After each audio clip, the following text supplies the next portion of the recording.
Hello, everyone, and welcome to episode 63 of the Ortho Eval Pal podcast. I am your host, Paul Marquis, and today we're going to talk about a real complicated topic, and not complicated for some, but when you're working in physical therapy and doing general practice, you might be doing family practice, that type of thing, and you see these people with lower leg pain.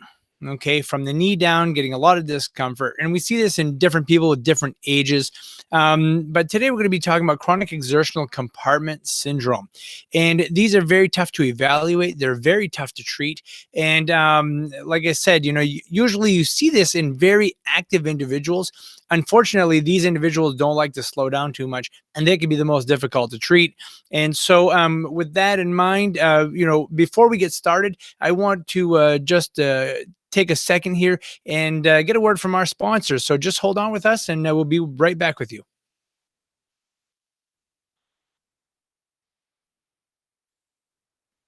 Hello, everyone, and welcome back to the Ortho Eval Pal podcast. Now, we're going to be talking about chronic exertional pain syndrome or compartment syndrome.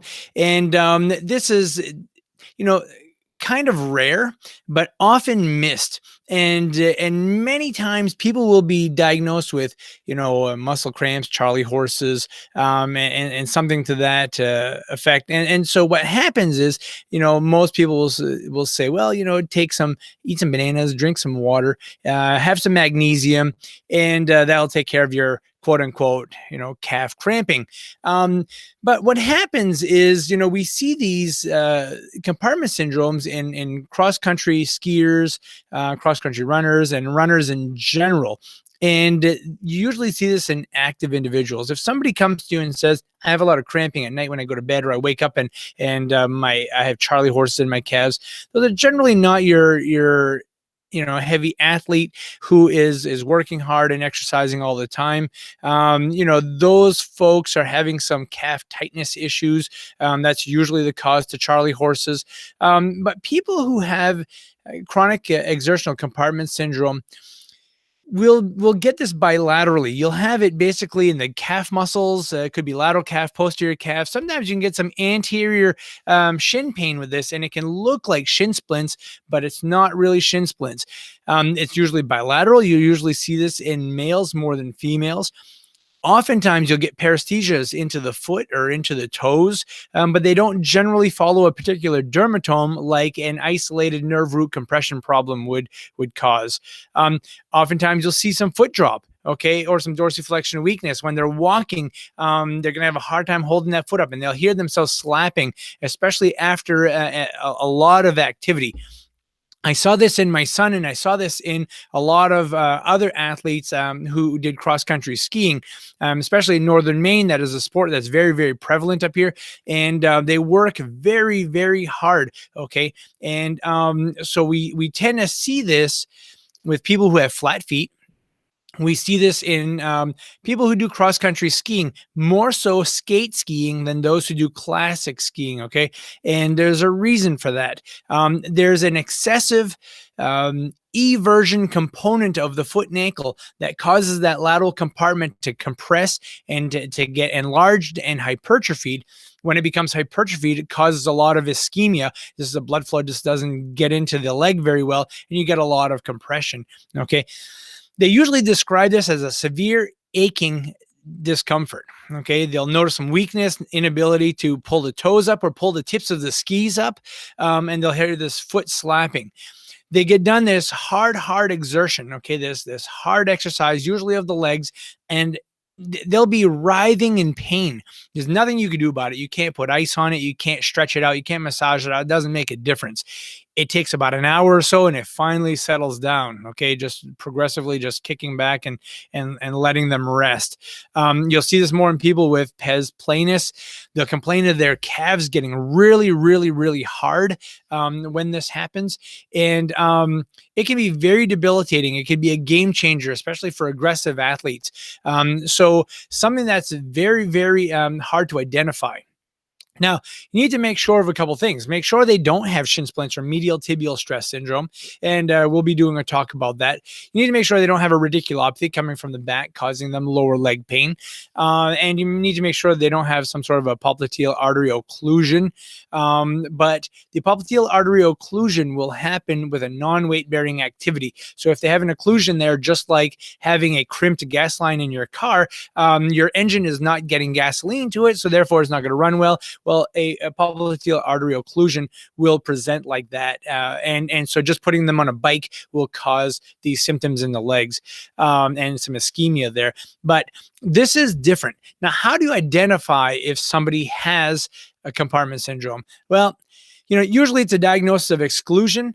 They've had x-rays, they've had MRIs, and they've gone through massage, therapy, acupuncture, dry needling. They'll undergo all kinds of treatment to no avail most of the time. And it can take a long time. It could take a year to 2 years before they identify what the problem is. But identifying it early can make a difference.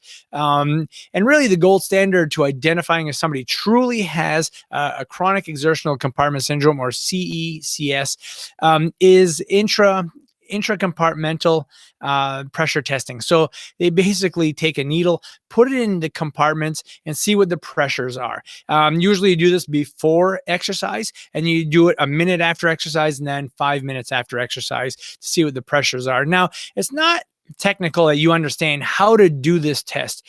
It's really more important that you identify the compartment syndrome and you know what to do with it when you see it. Okay. So as far as conservative management or treatment of compartment syndrome, one of the things that I find works well are orthotics. Okay. You need to support that medial arch. When the medial arch collapses as much as it does, the anterior tib muscle has to work eccentrically really hard. The posterior tib muscle has to work eccentrically. The soleus has to work really hard eccentrically to help control the heel from going into calcaneal valgus. All right. So all these muscles are working really hard. And so putting them into an orthotic with good heel cupping to prevent that heel from rocking too much, and then supporting the medial arch, can prevent a lot of eccentric loading. Okay.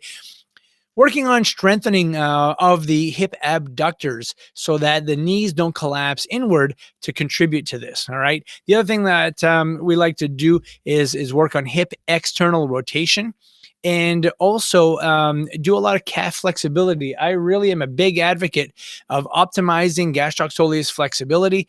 That seems to be a game changer for these people.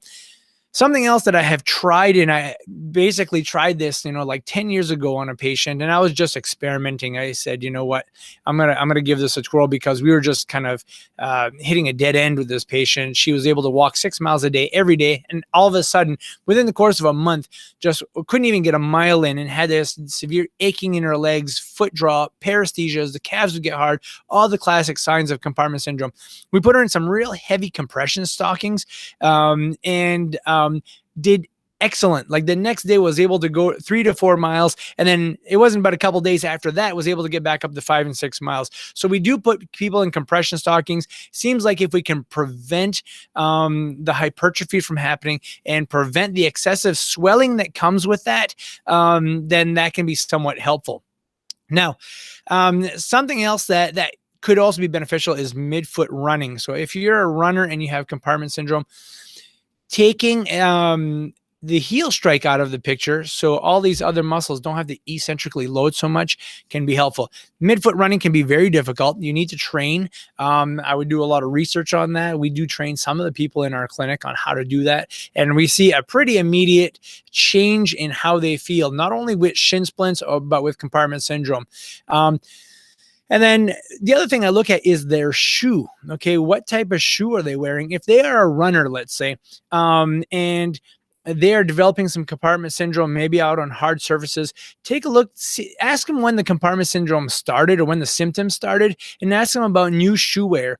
If you are a light-bodied person with a very aggressive heel, a hard heel, that foot is going to plantar flex really fast, and then you need to control that foot from slapping, and therefore you're working eccentrically really hard to prevent that from happening. So what I do with people with compartment syndrome or shin splints, is I put them into an old sneaker, something that has a broken down heel, and I ask them to go out there and run again. And if they do and they have an immediate change in their symptoms, it tells me that it's the hardness of the shoe that is causing them to plantar flex too quickly. And therefore you can kind of manage this by slowing them down. Oftentimes, significant amount of rest is what they need. And if doing all of this work, and you can do anything conservative. If you're into dry needling or if you're into soft tissue mobilization, you can try all those things. We have tried all those things. Don't usually have very good success with that. Usually this is a biomechanical issue. So if you change the biomechanics, you can usually help those people. But if you don't succeed conservatively, then what you want to do is you want to make sure that you consult with a physician who has seen a lot of these, preferably a sports physician or somebody who does a lot of lower extremity work. They may consider a surgical fasciotomy. And I've seen people who have had this done and with good success. So, post fasciotomy, they've got to rest a little bit, get that leg elevated, make sure the swelling doesn't settle in that leg. You need to make sure they don't scar back down. So early therapy after a fasciotomy is important also.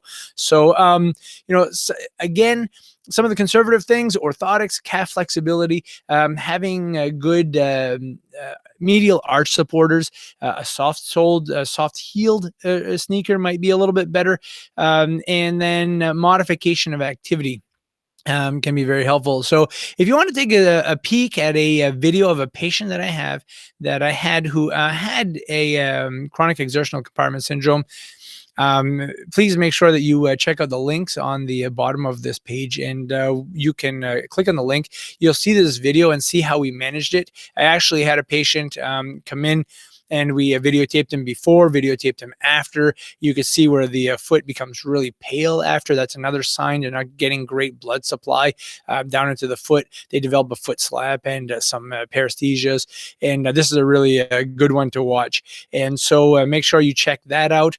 And also, if you are having any questions regarding any of this stuff, please feel free to contact me at orthoevalpal.com. Go to our Get in Touch page. And when you go to the podcast, make sure you click on the title, and that'll take you to the page that allows you to check in and sign up for our newsletter so that you get all this great information as soon as it comes out. And make sure, again, you check out our YouTube page, because we have some videos coming out on a weekly basis. So again, folks, my name is Paul Marquis. I'm a physical therapist, and I'm here representing Ortho Eval Pal. I hope you're enjoying the content, and I hope you have a great day. Take care.